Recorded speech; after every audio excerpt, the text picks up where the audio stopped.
Oh,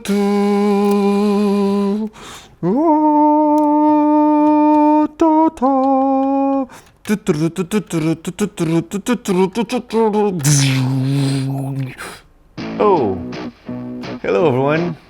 Prepare for an epic battle. Yeah, but the guy with the red stripe, kind of know how it ends for him, right?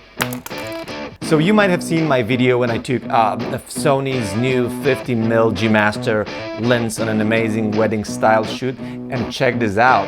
I had my friend second shooting, arm to arm with me with his R6 Canon camera with 50mm 1.2L RF lens.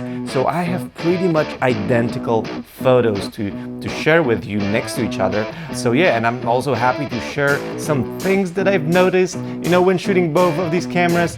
So if you're ready for that, let's roll.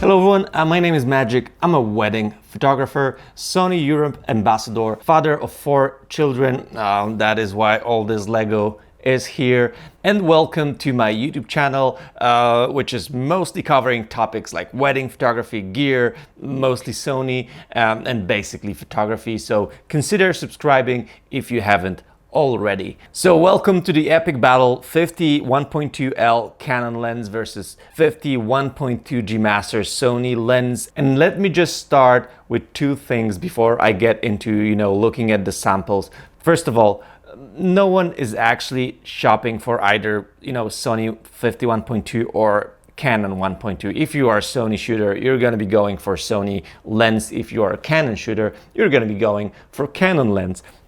So this is like purely, samples for your entertainment. I had fun. I had fun at the shoot, shooting my camera, and I had fun having my friend shooting his Canon camera and, looking at those samples, especially with Sony being like new to 1.2 aperture in these lenses.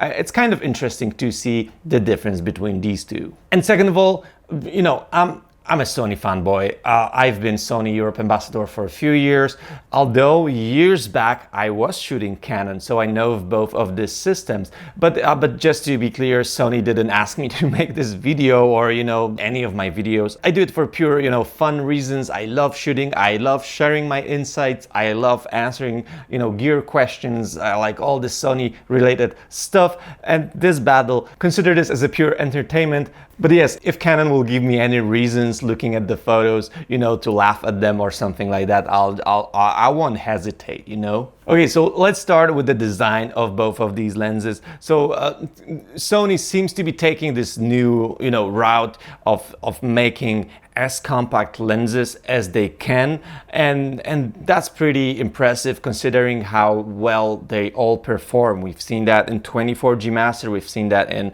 35 G Master in the beginning of this year, and now we see that in the 50 G Master. And comparing 50 G Master 1.2 to Canon's 50 1.2L, the Sony's is actually smaller. Like the size-wise, it's almost identical, Canon being like just a little bit bigger, but then the Sony has this nice cut close to the rear element, which makes it smaller, and it's way lighter. And this is actually something that you feel like Sony doesn't feel any kind of top heavy or something, while Canon feels a little bit heavy. Plus, there's like a quite noticeable difference when you have at least R6 camera with like 50L lens, that there's not much space for your fingers in between the lens and the grip.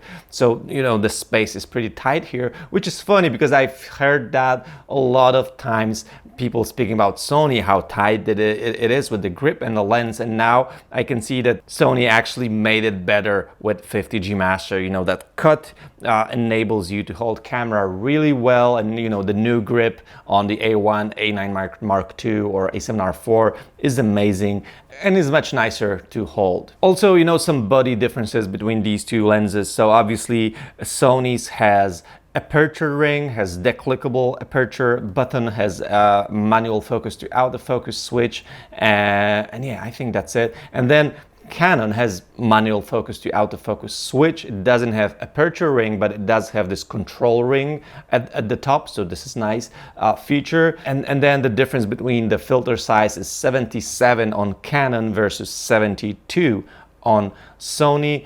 Also, the rear elements are in both lenses are pretty close to the sensor, with Canon's being like even closer, and you can see that big surface of that rear element, which is actually pretty scary. I don't know if you have that when you open and you want to change the lens and you see, you know, that pure glass at the rear element. It's just a little scary that not to touch it or anything. Speaking of the body design, you know, the mechanical performance of the lens, there's one thing that is very noticeable when shooting. So when I picked up a Canon camera, I could definitely feel and hear the camera focusing. So the Canon RF 50 is equipped with those ultrasonic motors, USM, instead of linear. I know that they have linear motors for other lenses, so I'm not sure why didn't they, you know, choose linear motors for this lens. But this is something very, very noticeable. So when you know, focus back and forth, you can hear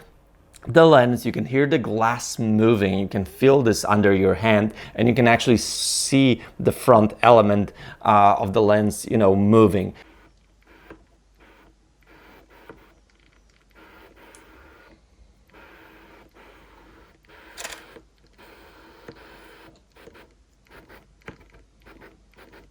While when you shoot Sony's, it's like super silent, like you can't hear anything. Those linear motors are way faster as well, so like the focusing back and forth is just like zip zip, like ultra fast.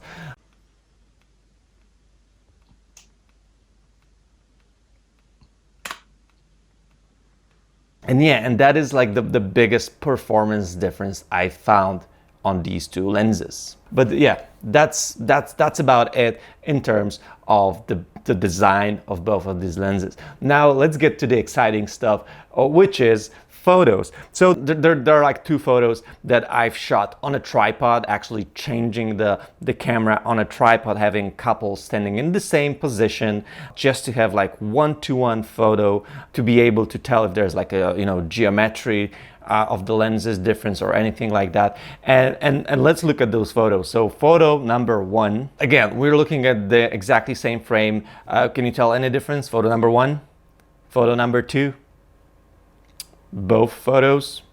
Okay, let's zoom in. Of course, on Sony, we're zooming in just half because like the A1 that I was shooting with has like 2.5 bigger image. I didn't have R5. My friend was just shooting with R6. So can you tell any difference? Do you know which one is which? Because for me, until you zoom in and start pixel peeping, you won't see much of a difference. Like the both look pretty identical to me. The differences comes down to chromatic aberrations being a little bit more visible on Canon, and the bokeh rings being a little bit, you know, rendering different. So yeah, number two was Canon, number one was Sony. And another thing that you might notice that the Canon lens is being like a little bit tighter, so you might also see a little more compression. I kind of see that there's like a, you know, maybe few millimeters of difference between those two. I don't know which one is actual 50, is one is 50 and second is 50 something, or if one is 50 and second is 47-ish something.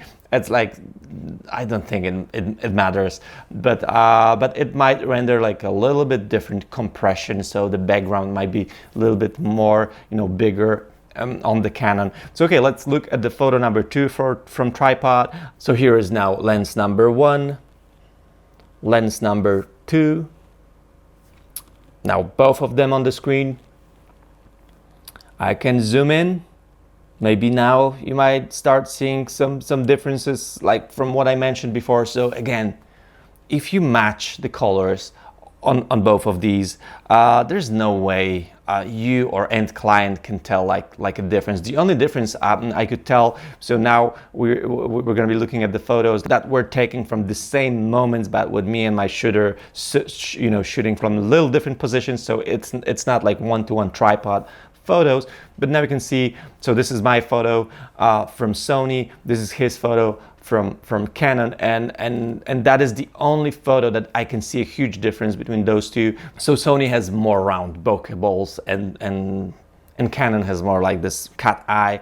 So if it matters to you, just write this down and maybe get Sony camera. But other than that, they're all pretty much identical. Like, I've sent those photos to a couple of my friends being like, hey, can you tell any difference between these photos? And no one could tell, and no one could guess which is which. And that leads me to the conclusion that, you know, like looking at the photos, they're both awesome. So they're both sharp, they're both rendering, you know, the background blur almost identical. With, again, Sony has like a little bit more of like technical performance advantage, so like those round bokeh balls, a little bit less of aberration. Both of them has huge vignette, like that is removable in the post process, so there's, you know, I don't care about that. And I find it awesome that, like, you know, everyone has a lens for them. Like Canon has their own 51.2, but now Sony has one, so that is exciting personally for me. I shoot Sony, I love 50.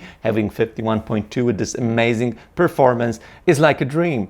And what is more, so everything that I mentioned before, so like the technical performance of Sony is pretty impressive. How fast this lens is in a super compact body with like extreme sharpness. It's everything that you would wish from, you know, a lens like this for photography is in that 51.2 G Master. So for me, being on a Sony camp is even more, you know, exciting, because seeing that amazing progress of technology and what they can do with each new lens, I kind of cannot wait for the future. And also looking at Canon being, you know, finally caught up in that mirrorless world that they were denying for years, like that is the best news for end user as well, because there is nothing better for end user than companies, you know, competing with each other and releasing better and better stuff. So it's all good news for us. Yeah, and those are my thoughts. Let me know what do you think about that in the comments.